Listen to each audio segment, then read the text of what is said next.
What exactly just happened? It is overtime in Game 6 of the Stanley Cup Final between the Chicago Blackhawks and the Philadelphia Flyers. And the Blackhawks believe that they just ended a 49-year Stanley Cup drought off the stick of Patrick Kane. Except no one other than Kane himself really knows for sure. Both teams are waiting for a signal for whether or not this puck is actually in, and as the Blackhawks cautiously celebrate, the Flyers and their faithful watch on hoping this is all just a bad dream. This bizarre moment is unlike anything we've ever seen in a cup final, and in order to understand the magnitude of it all, we need to take a deeper look.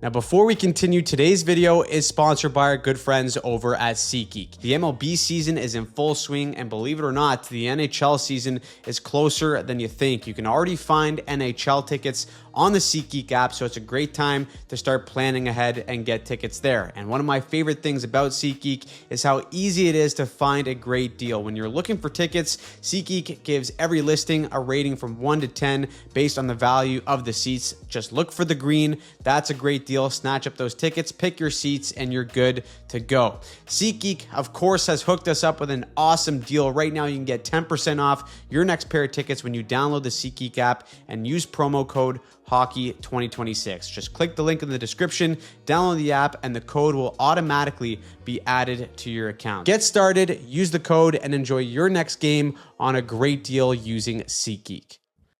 Now, the 2009-2010 season was drastically different for both Chicago and Philly. For the Philadelphia Flyers, it was a grind just to get into the dance. However, for Philly, it wasn't supposed to be that way. The Flyers entered the year with legitimate Stanley Cup aspirations after making a big swing in the offseason, trading for future Hall of Fame D-man Chris Pronger. The Flyers already had a great core, with players like Mike Richards, Jeff Carter, Simon Gagne, and Danny Briere.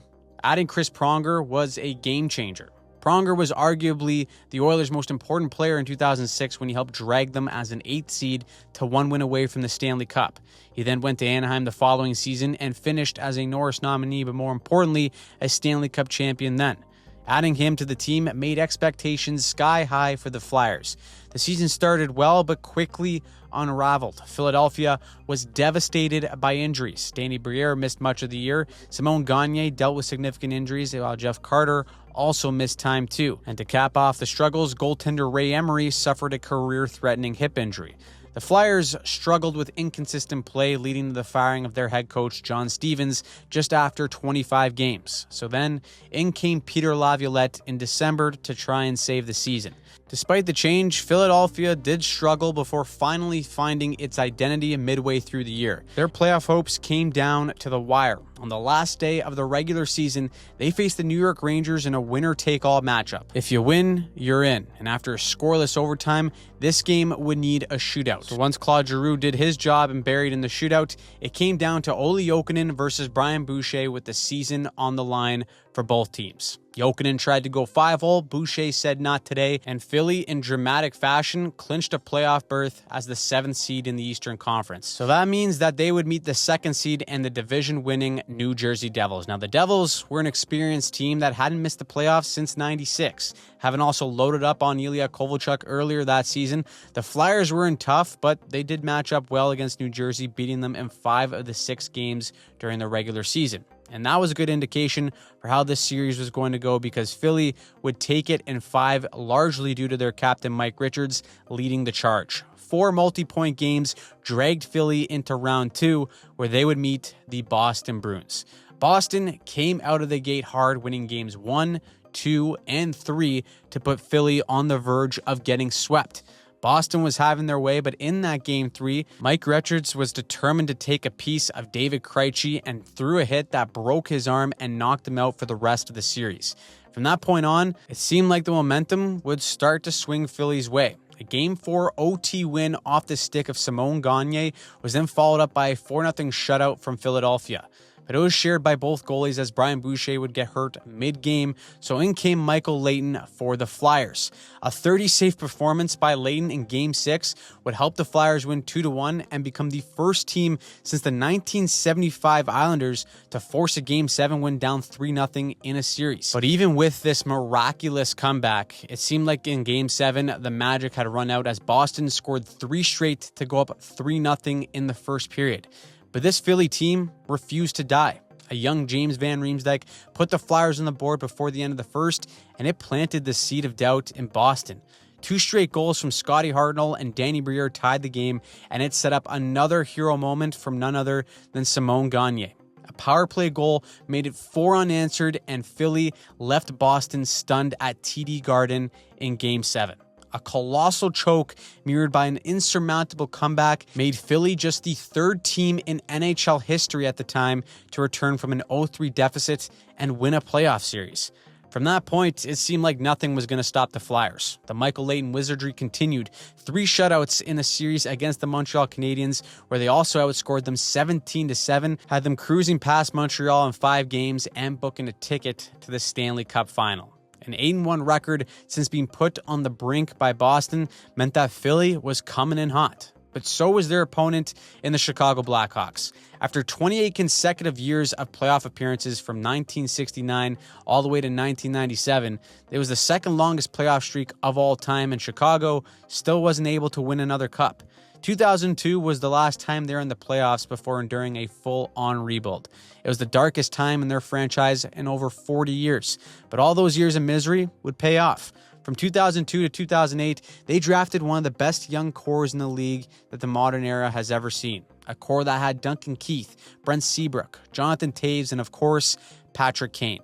It didn't take long for this core to start competing. The Blackhawks went from the basement of the NHL to the Western Conference Finals in 2009, where they lost in 5 to the Detroit Red Wings. However, that valuable playoff experience is just what they needed heading into the 2009 and 2010 season. Chicago also added superstar winger Marian Hossa in free agency and proceeded to dominate. A 52-22-8 record was a franchise record 112 points and their first Central Division title since 1993. For the first time in nearly half a century, the city of Chicago believed that this team could win the Stanley Cup. Their first test would be against the Nashville Predators, and things were a bit shaky early on as they would go down 2-1 in the series.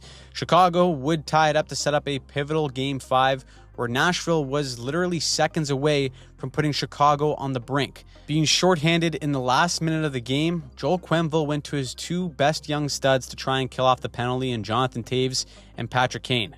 Chicago was just 15 seconds away from losing Game 5 and going on the road with their back against the wall, but Chicago's youngest superstar would come up big. Empty, extra attacker, shot by Kane, score! A monumental shorthanded goal by Patrick Kane would tie it up, and Marian Hossa would finish the job in OT. It was a massive turning point in the series that allowed Chicago to claim the momentum and take the series in 6. Next up was the Vancouver Canucks in what was quickly becoming a very intense rivalry. Vancouver took Game 1 with a 5-1 beatdown over Chicago, but the Blackhawks Stars took over once again as the series went on. A hat trick from Jonathan Toews in Game 4 seemingly opened the series right up for Chicago, and the duo of him and Kane combined for 19 points in 6 games to eliminate the Canucks. From there, like Philly, Chicago seemed like they were on a warpath to the finals. Despite meeting a loaded San Jose team with the likes of Joe Thornton and Patrick Marleau, the Hawks did not blink. Big Dustin Byfuglien picked up 3 game-winning goals, including a dagger Game 3 OT winner, and Chicago made easy work of San Jose, sweeping them in the conference finals to meet the Flyers in the Stanley Cup. 2 teams in the midst of a long and painful Stanley Cup drought were now squaring off for a chance to bring glory back to their franchises. So that set up Game 1 in Chicago, and it would prove to be a goaltender's nightmare. Throughout the game, the 2 teams traded goals with neither team having a lead greater than 1. A back-and-forth duel with Philly setting the tone early, only to be answered by Chicago every single time.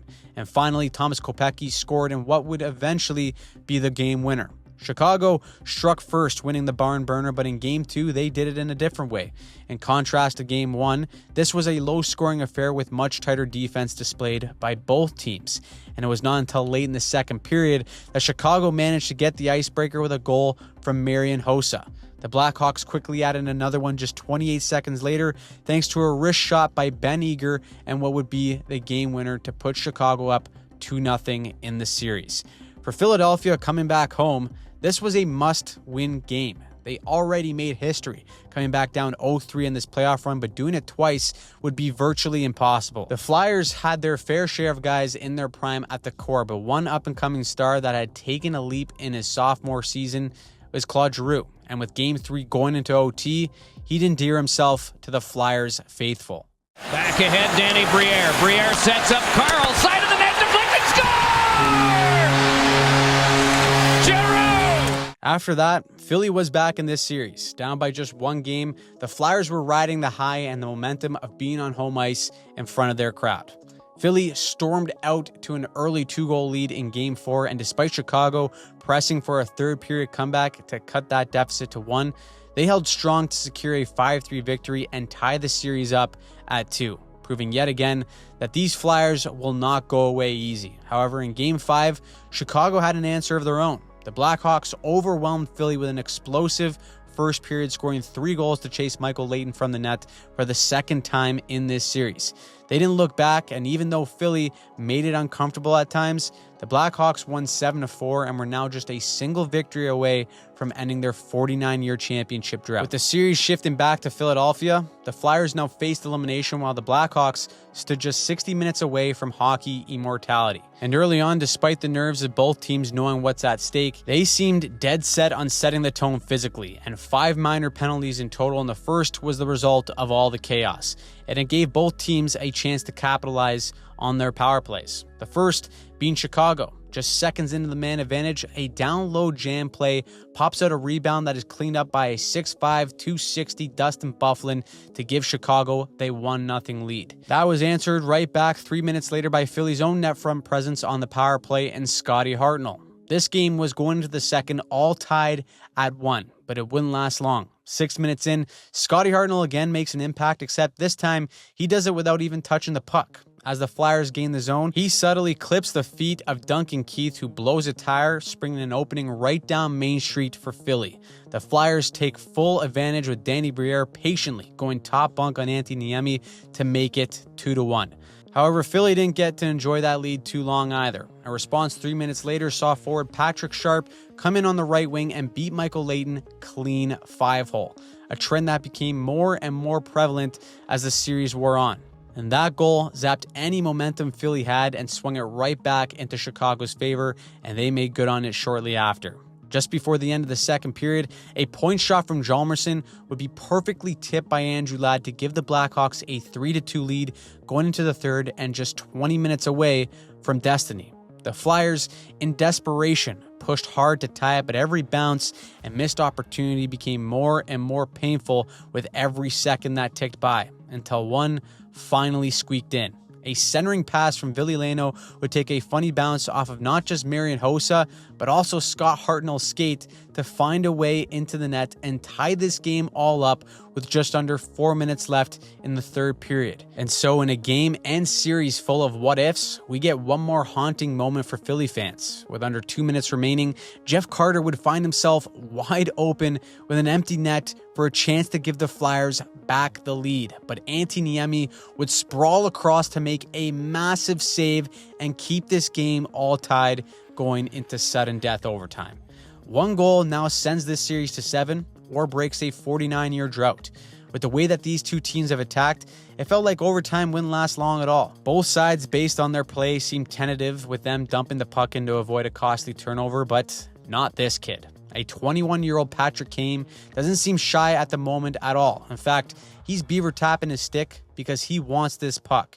And that mentality is something that always stood out from Kane ever since he entered the league. You see, going back to 2007, Patrick Kane was the final piece of the Blackhawks rebuild that put them over the edge into cup contender status. Despite many thinking he wouldn't go first overall due to being an undersized finesse player, Chicago bet on the talent and took him at number 1. a Calder Trophy in his rookie season was followed up by a stellar sophomore campaign that helped lead Chicago to his first playoff appearance in 5 years.